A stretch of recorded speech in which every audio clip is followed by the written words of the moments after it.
ମୁଁ ଆଜି bread chop ଆପଣଙ୍କୁ ସେୟାର କରିବି। କଢ଼େଇ ବସେଇକି ତା ଦେହରେ ତେଲ ଗରମ କରିଦେବା।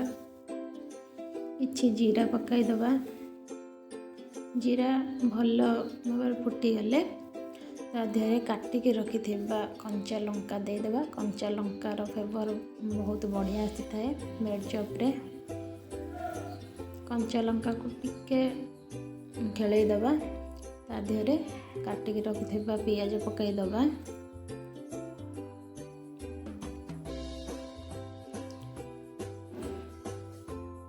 ପିଆଜକୁ ଟିକେ ଗୋଳେଇ ଦେବା। ମୁଁ ଏଠି ବେଶୀ ତେଲ ୟୁଜ୍ କରିନି।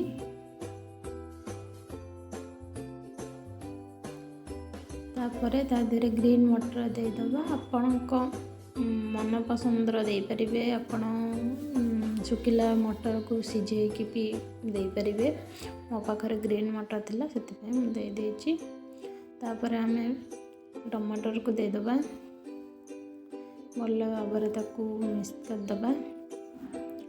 ମୁଁ ଏଠି ଗ୍ରୀନ୍ ମଟର ଆଗ ଦେଇଦେଲି କାରଣ ମୁଁ ତାକୁ ସିଝେଇନି, ସେ ଆପେ ଆପେ ସିଝିବ ମସଲାରେ। କିଛି ଲଙ୍କା ଗୁଣ୍ଡ ଦେଇଦେବା।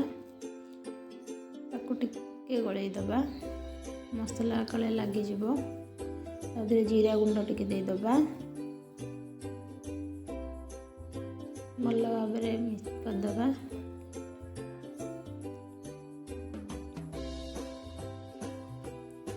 ଧନିଆ ଗୁଣ୍ଡ ଟିକେ ଦେଇଦେବା। ତାର ବାସ୍ନା ବଢ଼ିଆ ଆସିଥାଏ। ଭଲ ଭାବେ ତାକୁ ମିକ୍ସ କରିଦେବା। ତାପରେ ସିଝେଇକି ରଖିଥିବା ଆଳୁକୁ ତା ଦେହରେ ଦେଇଦେବା। ଆଳୁ ଦେଇ ସାରିଲା ପରେ ତାକୁ ଆଳୁ ସହିତ ଭଲ ଭାବେ ମସଲାକୁ ମିକ୍ସ କରିଦେବା। ଯେମିତି ଆଳୁ ସହିତ ମସଲା ଗୁଡ଼ିକ ଭଲ ଭାବେ ମିକ୍ସ ହୋଇଯିବ। ଦେଖନ୍ତୁ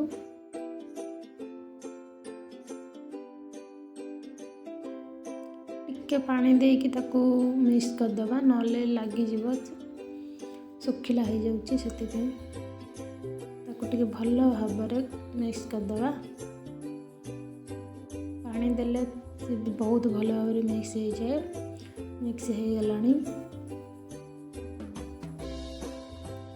ତାକୁ ଆମେ ଥାଳିକୁ କାଢ଼ିଦେବା।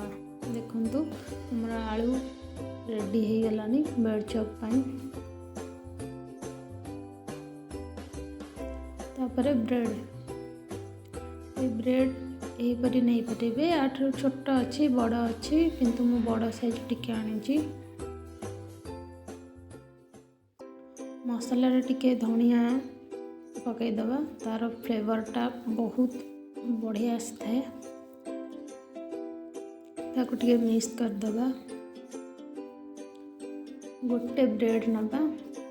ସେ ଆଳୁର ମସଲାକୁ ତା ଉପରେ ଚାରି ପାଖ ଦେଇଦେବା।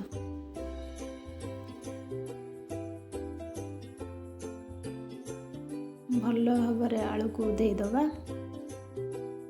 ଦେଖନ୍ତୁ ଚାରି ପାଖ ଦେଇଦେବା। ଆଉ ଗୋଟେ ବ୍ରେଡ୍ ଆଣି ତା ଉପରେ ରଖିଦେବା। ସମାନ ଭାବରେ ରଖିଦେବା। ତାପରେ ଦୁଇ କୋଣକୁ ଛୁରୀ ସାହାଯ୍ୟରେ କାଟିଦେବା। ସାଇଜ୍ରେ କଟିଗଲା। ଦେଖନ୍ତୁ ତା ଭିତରେ ପୁରା ହେଇଯାଇଛି। ତାପରେ ତେଲ ଗରମ କରିବା। ମୁଁ ଆଗରୁ ବେସନ ଗୋଳେଇକି ରଖିଥିଲି, ସେ ଭିଡ଼ିଓ କରିପାରିଲିନି।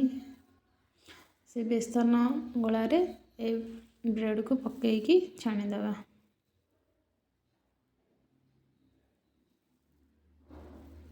ଆପଣ ଥରେ ବନେଇବେ ମୋ ପ୍ରଣାଳୀରେ, ଦେଖିବେ କେତେ ଟେଷ୍ଟ ଲାଗୁଛି। କମେଣ୍ଟରେ କହିବେ।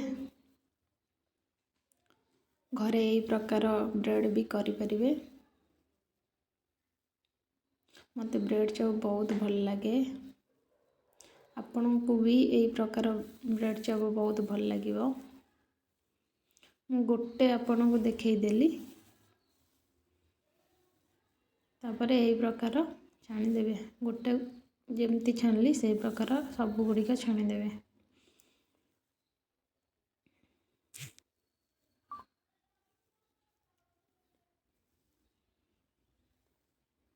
ରେଡ଼ି ହେଇଯାଇଛି। ତାପରେ ମୁଁ କାଟିକି ରଖିଛି ପିଆଜ, ଗାଜର, ଧନିଆ ପତ୍ର। ମୋ ପାଖରେ କାକୁଡ଼ି ନଥିଲା ସେଥିପାଇଁ ଦେଇପାରିଲିନି। ସକ୍ସ ବି ମୋ ପାଖରେ ନଥିଲା, ମୁଁ ତ ଗୋଟେ ପାଉଚଟେ ଆଣିକି ତାକୁ କରିଦେଇଛି। ତାପରେ ଆପଣ ଦେଖିବେ କେତେ ବଢ଼ିଆ ଲାଗିବ ବ୍ରେଡ଼୍ଟା।